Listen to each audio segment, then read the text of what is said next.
thank all of you for coming. Just a brief background about how and why I'm here before I introduce the gentleman that I'm going to introduce to you. After playing 10 years of professional basketball, having a wonderful time, being healthy, I was introduced to mineral and vitamin nutrition. I had taken a few vitamins before, but thought I really didn't need anything. Thought I was fine and healthy and had played 10 years of sports, a professional basketball player, and I started to take the nutrition and found out it made a marvelous difference in my life. Now, I was very mad at the gentleman named Phil Oliver who introduced it to me for waiting so late because I had already retired. I said, Phil, I could have made millions more if you had introduced this to me earlier. But he told me all about Dr. Wallach and why mineral nutrition was so vital. Did some research, got an opportunity to meet this man that had done so much research for so many years and had not only done the research so that we could read it and learn about it, but so we could practically take it into our own lives and let it empower us and our families. That was about 15 years ago when I met Doc. And I've been traveling with him and taking the products. I'm a very big fan of it, and it's impacted my life and so many lives of countless people that I've met and that many others have met all across the world.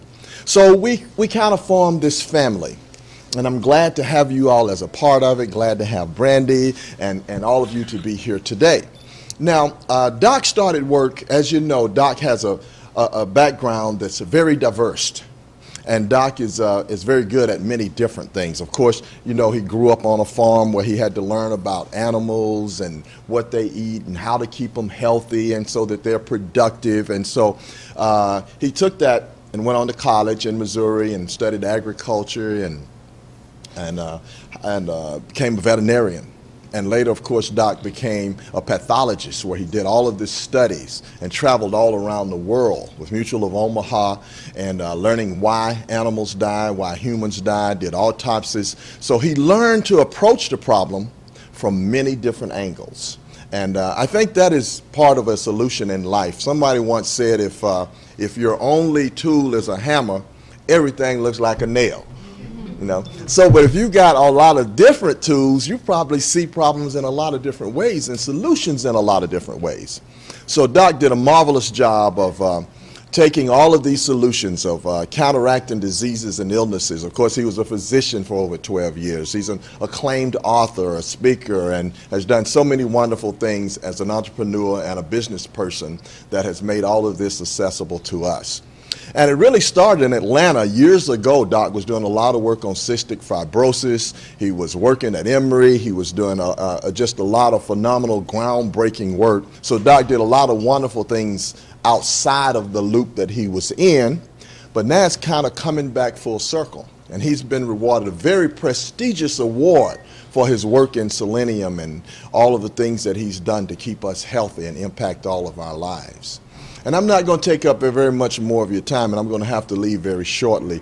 But I did want to take this opportunity to come and introduce you to Doc and let you know of our long-term relationship for over 15 years. And I'm very proud of the award that he's won. And we're all very fortunate and blessed to be here and have an opportunity to share this time with him. I don't know of anybody more knowledgeable of health and nutrition than Dr. Wallach. And I always like to say, after playing 10 years of NBA basketball, there's only one doctor I know better than Dr. J. And y'all know Dr. J, of course, who I had to play against for all those years in the NBA. And he was awesome. But this is the only doctor that's better than Dr. J. Let me present to you Dr. Joe Wallach.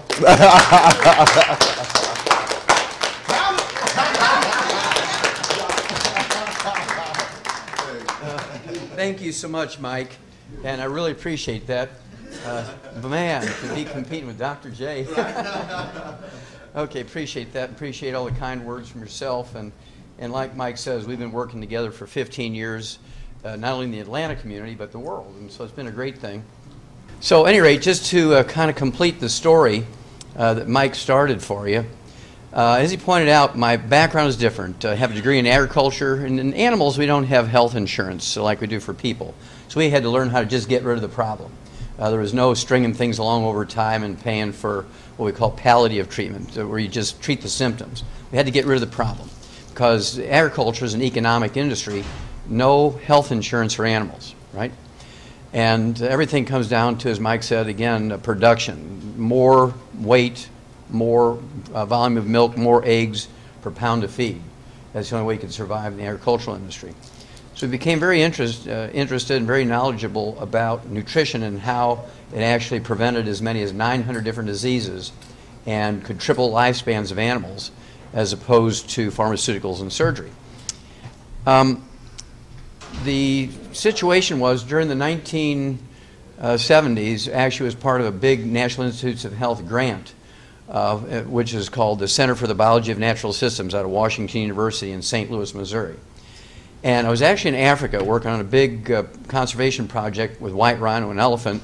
And because I was already a comparative pathologist, I had written the first scientific paper on a mass die-off in the United States from pollution. And they were interested in finding out how much pollution had to do with the causes of disease.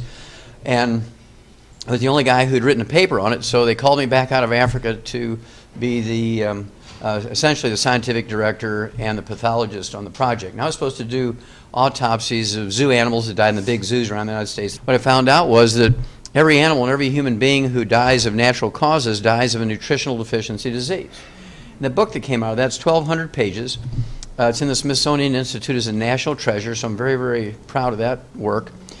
And in my movement around, as they moved me around, because some zoos didn't have certain animals. In fact, they moved me from St. Louis to Chicago because the Brookfield Zoo in Chicago had whales and dolphins and porpoises, which the St. Louis Zoo didn't have, so I had to work with the whales and things.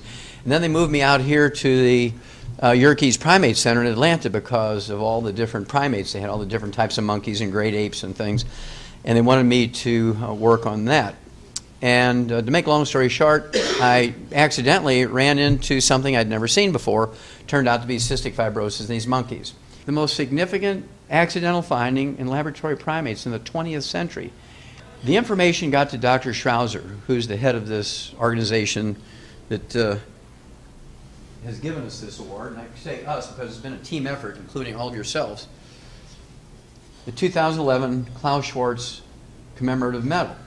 Now, this particular award has been given for 28 years, every year for 28 years, to international scientists all over Europe, China, Asia, Africa, South America, the United States, Canada. And these scientists are all MD, PhDs. They're all from the National Institutes of Health, the FDA, U.S. Department of Agriculture. I mean, this is pretty heavy stuff. I'm the first veterinarian and the first naturopathic physician to get the award. Okay, so I'm proud of that. This is what we're building this army for, the FDI Youngevity 90 for Life Crusade.